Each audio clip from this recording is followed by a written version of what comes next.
Le TAJ, le traitement des antécédents judiciaires. Un fichier qui regroupe tous les auteurs d'infractions. Si l'individu est fiché, Laurent en saura un peu plus sur lui. Un problème dans les regards. Sans déposer plainte pour les faits de violence réciproque suite à un différend à cause du tarif de l'embargage de voyage. Ah, c'est marrant ça. C'est fort possible que ce soit un passager qui se soit plaint du travail effectué par les intéressés, là, par l'individu qu'on a identifié et que le tarif lui plaisait pas, quoi. Incroyable. L'homme âgé de 30 ans que nous appellerons Moussa a déjà été arrêté dans l'aéroport pour une affaire d'emballage de valises, justement. Un différend qui aurait mal tourné. Les enquêteurs en savent maintenant davantage sur cet homme aux antécédents violents. Mais s'agit-il du leader supposé des emballeurs clandestins de valises? Les gendarmes l'ignorent encore. Cet individu est désormais leur suspect numéro 1. Le seul nom dont ils disposent pour l'instant dans cette affaire. Les gendarmes espèrent maintenant compléter l'organigramme du réseau en tentant d'identifier tous les autres membres. Puis tu me tiens au courant après? D'accord. Ouais. À la recherche de nouveaux indices, ils se replongent dans les images de vidéosurveillance. Et en scrutant chaque détail, ils vont faire une nouvelle découverte. Hop. Et encore un billet. Qu'est-ce qu'il fait avec le billet? La poche, hop. Dans la poche. Il est en train de prendre, dans son sac, il prend un film étirable. Le passager, son bagage, il est là. Ouais, tout à fait. Il prend un film étirable. Et juste à côté, sur le chariot, des chemises sont étrangement empilées. Il dirait quoi? Des vêtements sous blister, ça? Et ça, c'est pour passager, ça. Non, c'est pas passager, ça. Des vêtements sous blister qui appartiendraient à l'emballeur clandestin présumé. Ce qui est assez intriguant, on voit sur le chariot qui appartient à un individu qui emballait les bagages, il y a en fait des vêtements sous blister. Il y a le passager qui est à côté, qui regarde, l'individu qui a l'air de ronger le sac du passager, je sais pas ce qu'il fait. Et soudain, Il les met dans sa valise. Le passager prend les vêtements sous blister qu'a amené l'individu, là, il les met dans sa valise. Ils sont en train de bourrer la valise de vêtements. Bah, à première vue, ils utilisent les passagers pour faire aussi du transport gratuit, quoi. d'autres passagers embarqueraient en plus de leur bagage personnel des cabas entiers, ces gros sacs rayés caractéristiques des vols à destination de l'Afrique. Du trafic de fret en quelque sorte, qui permettrait d'acheminer des marchandises sans payer les droits de douane. Les enquêteurs se retrouvent désormais avec deux affaires. L'une concerne l'emballage clandestin de bagages par des travailleurs au noir installés dans l'aérogare. L'autre, un trafic de fret orchestré par ces mêmes individus qu'ils soupçonnent de se livrer à l'exportation illicite de marchandises. Les gendarmes ont désormais une deuxième piste à creuser dans leur enquête.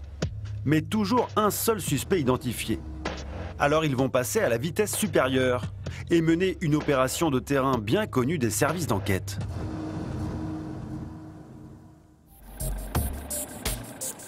Le lendemain, à Roissy, Franck et son collègue, Laurent, prennent la direction du terminal 1. Aujourd'hui, pour faire progresser l'enquête, ils ont prévu de prendre en filature le groupe de prétendus vendeurs à la sauvette. La filature va nous permettre, si jamais ils viennent avec des véhicules, d'identifier les véhicules avec les numéros d'immatriculation et par le numéro d'immatriculation d'identifier le propriétaire des véhicules. Car souvenez-vous, grâce aux vidéosurveillances, les gendarmes savent que les emballeurs clandestins supposés quittent l'aéroport en empruntant le CDG Val, le train qui relie le terminal à la gare RER. Les enquêteurs pensent que leurs suspects descendent au terminus, à l'arrêt Roissy-Paul. On émet l'hypothèse, nous, à notre niveau, qu'ils peuvent s'arrêter sur Roissy-Paul parce que c'est là où il y a le plus de moyens de locomotion, comme le RER, les bus d'Île-de-France ou un véhicule qui peuvent venir les chercher carrément sur la gare RER de l'aéroport. Une fois arrivés au terminal 1, nous nous rééquipons de notre caméra cachée. Laurent reste sur place pour surveiller les vendeurs à la sauvette et prévenir Franck dès qu'ils quitteront l'aérogare. Ouais, c'est Laurent. C'est pour te dire qu'ils sont tous en bas. Ils sont là. Je suis discret, je bouge pas, je me fais pas voir, parce qu'ils passeront devant moi de toute façon. Et je les verrai forcément passer. Franck, de son côté, va se poster à Roissy-Paul, en empruntant le train de l'aéroport, justement. 10 minutes plus tard, il arrive à destination. Dès qu'ils partent, tu me donnes le feu vert et tu me dis combien ils sont. Le gendarme cherche un emplacement stratégique. Il se positionne finalement en hauteur pour observer tous les passagers qui descendent du train et pouvoir repérer rapidement les emballeurs quand ils arriveront. De son côté, Laurent continue à surveiller les suspects. Mais visiblement, aujourd'hui, ils ont décidé de faire des heures supplémentaires. On a mis une fourchette entre 11h et 11h30, mais bientôt 11h30, ils sont toujours pas partis. Est-ce qu'ils vont pas rester encore plus longtemps que prévu? On va bien voir. Après 1 heure d'attente, la patience des gendarmes est finalement récompensée. Ouais, Laurent, tu me dis, il y en a 5 qui partent là. Ça marche.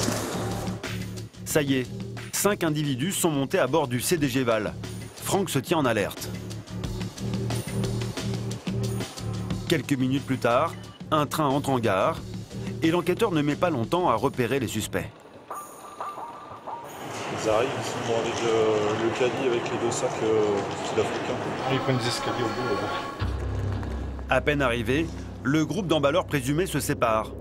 Franck décide de suivre ces 3 individus qui se dirigent vers la sortie.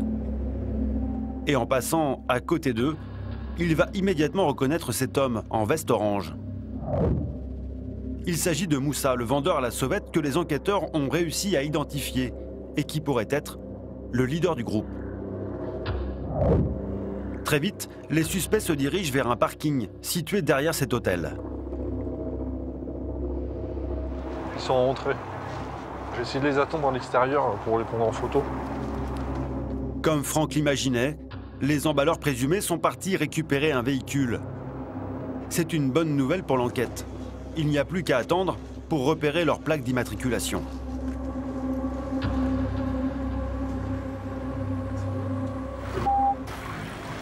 On a un ouvert.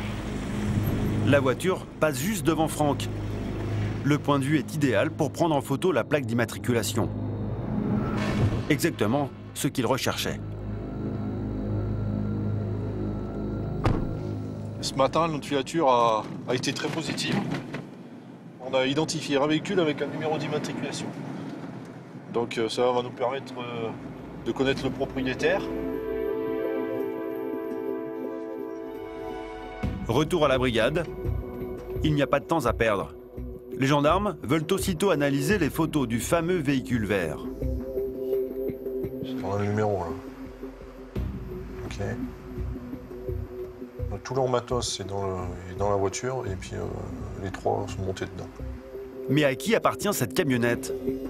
Les enquêteurs espèrent qu'ils vont pouvoir trouver un deuxième nom dans cette affaire. Pour cela, ils consultent le fichier national des immatriculations de véhicules, le CIV. C'est la même identité que celui qu'on a identifié, Non, même date de naissance, ouais. celui qui a retiré de l'argent à la poste là. C'est ça, exactement. La voiture appartient à Moussa, leur principal suspect. L'homme qui portait une veste orange à la sortie de l'aéroport et que Franck avait reconnu ce matin lors de sa surveillance. Décidément, tous les indices convergent vers cet individu. Le seul emballeur clandestin présumé, identifié par les enquêteurs pour l'instant. Ils en sont désormais persuadés. Il s'agirait de la tête pensante de toute cette organisation. Donc effectivement, cet individu nous intéresse. Dans ce sens, on va faire un peu de recherche sur Internet, voir ce qu'on peut trouver sur lui. Et les 2 gendarmes vont tomber sur un élément plus que troublant. Et qui aurait créé. Cette personne a créé une société qui s'appelle Fret, dont sa domiciliation c'est à Clichy. Et son activité déclarée, c'est commerce de gros non spécialisé. Du commerce de gros, comme par hasard. Un indice de plus qui conforte les enquêteurs dans leur hypothèse. Ces emballeurs clandestins se seraient spécialisés dans l'exportation de marchandises. On va vérifier cette adresse. Alors déjà, l'adresse existe. Peut-être une piste pour savoir où les marchandises destinées à l'export sont entreposées. Mais malheureusement, les gendarmes vont vite déchanter. On s'aperçoit qu'en fait, cette société loue des box et sert de domiciliation à des entreprises, c'est-à-dire de boîtes aux lettres ou de bureaux. Une adresse qui serait une simple boîte aux lettres, pour brouiller les pistes sans doute. Tout cela ne semble pas très légal. Les enquêteurs en sont persuadés, leur principal suspect serait au cœur d'un trafic d'import-export. Car tous les indices convergent vers lui. Un versement d'argent par Western Union qui lui est directement adressé. Et une camionnette verte enregistrée au nom de ce même individu. Alors les gendarmes vont se concentrer sur cette camionnette verte et rester à l'affût de tous ces étranges va-et-vient. Dès le lendemain, ils vont éplucher une fois encore les images de vidéosurveillance de l'aéroport pour repérer le véhicule lors de son arrivée au terminal 1. Et en surveillant la porte la plus proche du hall où s'installent les emballeurs clandestins, voilà ce qu'ils vont découvrir. Bon, l'arrivée du... Effectivement, dès 5 h du matin, leur principal suspect remplit 2 caddies entiers de colis.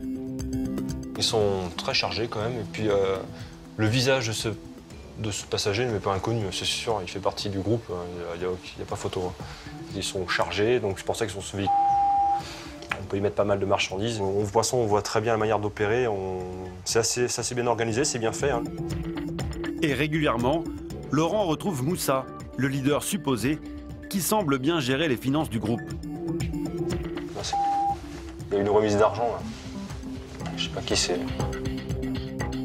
Le principal suspect semble toujours accompagné d'un bras droit, quand il est dans l'aérogare ou lors de ses déplacements en voiture. Alors pour savoir de qui il s'agit, les gendarmes vont trouver une petite astuce. Une semaine plus tard, Franck et Laurent ont demandé à des collègues d'organiser un contrôle routier à la sortie de Roissy pour intercepter la camionnette verte. Alors, impeccable?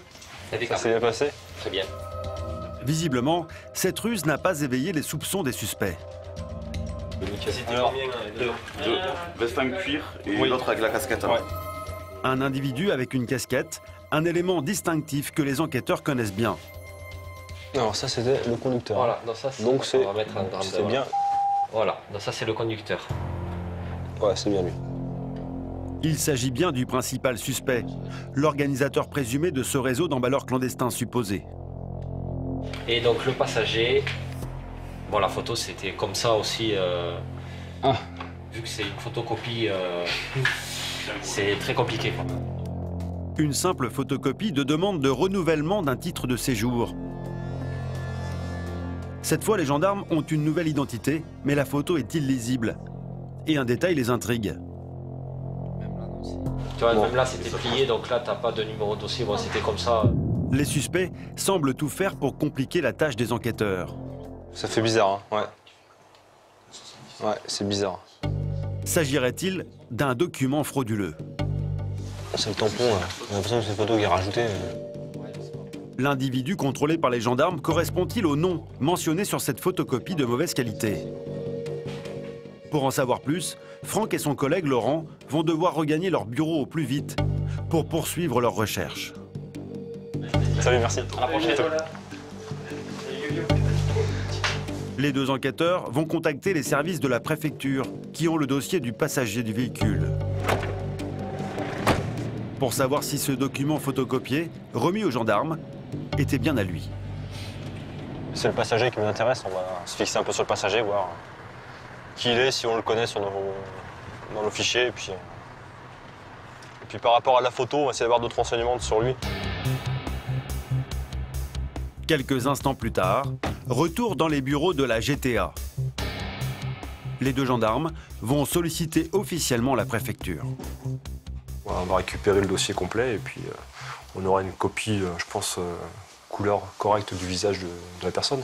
Et on verra si c'est bien des personnes que l'on voit sur l'aéroport. Et au bout d'1 heure, l'enquêteur reçoit sa réponse. Donc là, on a une photo complètement exploitable, bien visible. Et sa tête, rien qu'à le voir, oui, effectivement, il fait partie des individus. Ça, j'en suis persuadé. Pour en avoir le cœur net, Laurent consulte aussitôt le dossier où sont répertoriées toutes les photos accumulées au fil des semaines d'enquête. Ça, c'est lui. C'est lui. Voilà, je savais que... Vous n'avez pas de doute là? Ah, j'ai aucun doute. On est plus flou cette photo, mais il est juste à côté de... L'homme contrôlé ce matin par les gendarmes et le principal suspect semblent inséparables. Il serait manifestement l'un des piliers du groupe d'emballeurs clandestins présumés. Il est ici, avec des billets dans la main. Désormais, les enquêteurs disposent de 2 identités précises. Moussa, le suspect numéro 1, le leader présumé. Et un deuxième individu, fortement soupçonné d'être son bras droit. Et ce n'est pas tout. Car lors du contrôle routier de la matinée, les gendarmes ont vu partir certains emballeurs à bord d'un 2e véhicule. Une voiture grise dont les enquêteurs ignoraient l'existence. La surveillance a été plus que bénéfique puisque du coup on peut identifier un 2e véhicule. Donc nous avons, voyons là, avec un numéro d'IMAT. Alors, quel serait le rôle de cette nouvelle voiture dans le trafic des emballeurs clandestins présumés? À qui appartient-elle? Après vérification rapide dans le fichier national, les enquêteurs disposent d'un nom et d'une photo. On a l'identité du propriétaire du véhicule, d'origine camerounaise. On a son adresse. C'est pas un individu qu'on surveille sur l'aérogare. Là, comme ça, non. Il ne me dit rien. Un homme qui ne figure apparemment pas sur les images de vidéosurveillance de l'aéroport. Est-ce que c'est vraiment le propriétaire du véhicule qui vient sur le terminal 1 ou est-ce qu'il prête son véhicule à une tierce personne? Et ça va devenir pour nous assez intéressant de connaître vraiment l'identité exacte de la personne qui vient au terminal 1. Alors, donc on fera ça, on a d'autres investigations à faire sur cette... Les gendarmes veulent à tout prix savoir qui était au volant de cette voiture, mais pas seulement. Je pense que ce qu'il va falloir qu'on fasse maintenant, c'est vraiment de les suivre pour savoir où ils habitent, réellement. Là, ça devient important. L'objectif pour les enquêteurs, découvrir l'éventuel repère des emballeurs, là où ils entreposeraient leurs marchandises avant de venir les écouler sur Roissy. Mais les choses ne vont pas tout à fait se passer comme prévu. Dès le lendemain, Franck et son collègue Laurent décident de partir en filature, à bord de ce véhicule banalisé. Ils se rendent près du parking où les emballeurs clandestins présumés ont l'habitude de stationner pendant leur travail au terminal 1. On va essayer de se mettre proche de la sortie pour prendre en filature un des 2 véhicules, le premier qui sortira. Car souvenez-vous, lors d'une surveillance, Franck avait repéré un parking près de la gare RER où les suspects semblent avoir leurs habitudes. Après des mois d'enquête, les gendarmes connaissent parfaitement le manège quotidien des emballeurs. En général, ils quittent toujours l'aéroport à ces heures-là. Donc, on n'a plus qu'à patienter un tout petit peu. Aujourd'hui, pour eux, c'est un peu l'opération de la dernière chance. Car ils le savent, bientôt, ils devront mettre fin à leur surveillance et stopper net l'activité des emballeurs qui sévissent sur l'aéroport. Une demi-heure plus tard, un véhicule bien connu quitte enfin le parking pour s'engager dans la circulation. Hop. On a une. Direction 1, tout droit. Il s'agit de la voiture grise, le 2e véhicule utilisé par les emballeurs clandestins présumés. Franck se lance aussitôt à sa poursuite, pas question de se faire distancer. À l'heure actuelle, c'est le seul moyen qu'on a pour connaître leur véritable adresse.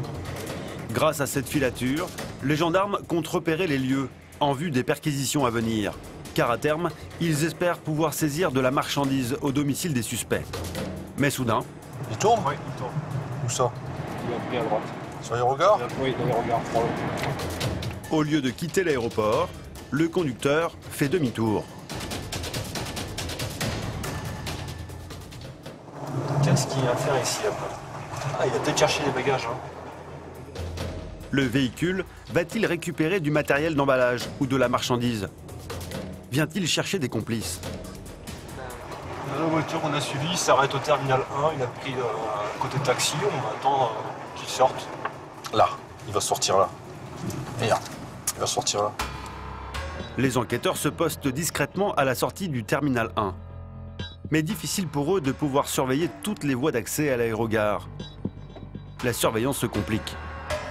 Le filoche, c'est pas facile parce que faut jouer avec ce qu'ils font. En plus de ça, il faut qu'on fasse par rapport à la configuration des lieux pour les suivre ou pour les surveiller. Et là, encore une nouvelle fois, on n'a aucune visu. Quelques minutes plus tard, coup de chance. La voiture grise quitte le terminal sous leurs yeux. Franck la prend aussitôt en chasse. Mais bizarrement, le véhicule s'arrête quelques mètres plus loin, ici à gauche sur le côté. Les emballeurs cherchent-ils à semer les gendarmes? Jusqu'à maintenant, on s'est rendu compte que les intéressés sont assez méfiants, notamment quand ils quittent l'aérogare. Finalement, la voiture grise réapparaît et la filature peut reprendre. Pendant une demi-heure, les enquêteurs restent à distance, en essayant de ne pas perdre le véhicule des yeux. Voilà, devant, là. Sur la file de gauche, j'ai l'impression. Ouais, c'est pas simple avec le flot de circulation. Tout en faisant attention, on va pas occasionner un accident, là. Mais très vite, à l'approche de la capitale, le trafic s'intensifie. C'est au petit bonheur la chance, surtout dans le périph' parisien, avec tous les axes de sortie, toute la circulation. Je la vois plus. Alors on l'a perdu de vue. On l'a perdu de vue, je la vois plus. Pas de chance aujourd'hui, les enquêteurs doivent rebrousser chemin. La filature, c'est un bonus de plus, une enquête. Hein. Mais bon, ça marche ou ça marche pas. Et là aujourd'hui, malheureusement, ça n'a pas marché. Cette affaire commence à mettre les gendarmes à bout de nerfs. Après plusieurs mois d'investigation, leur enquête patine. Ils ont obtenu 2 identités, mais aucune adresse précise pour localiser leurs suspects. Ils ont de nombreuses photos et vidéos des emballeurs clandestins supposés. Mais rien de plus qui permette d'identifier les autres membres de ce réseau de présumés trafiquants.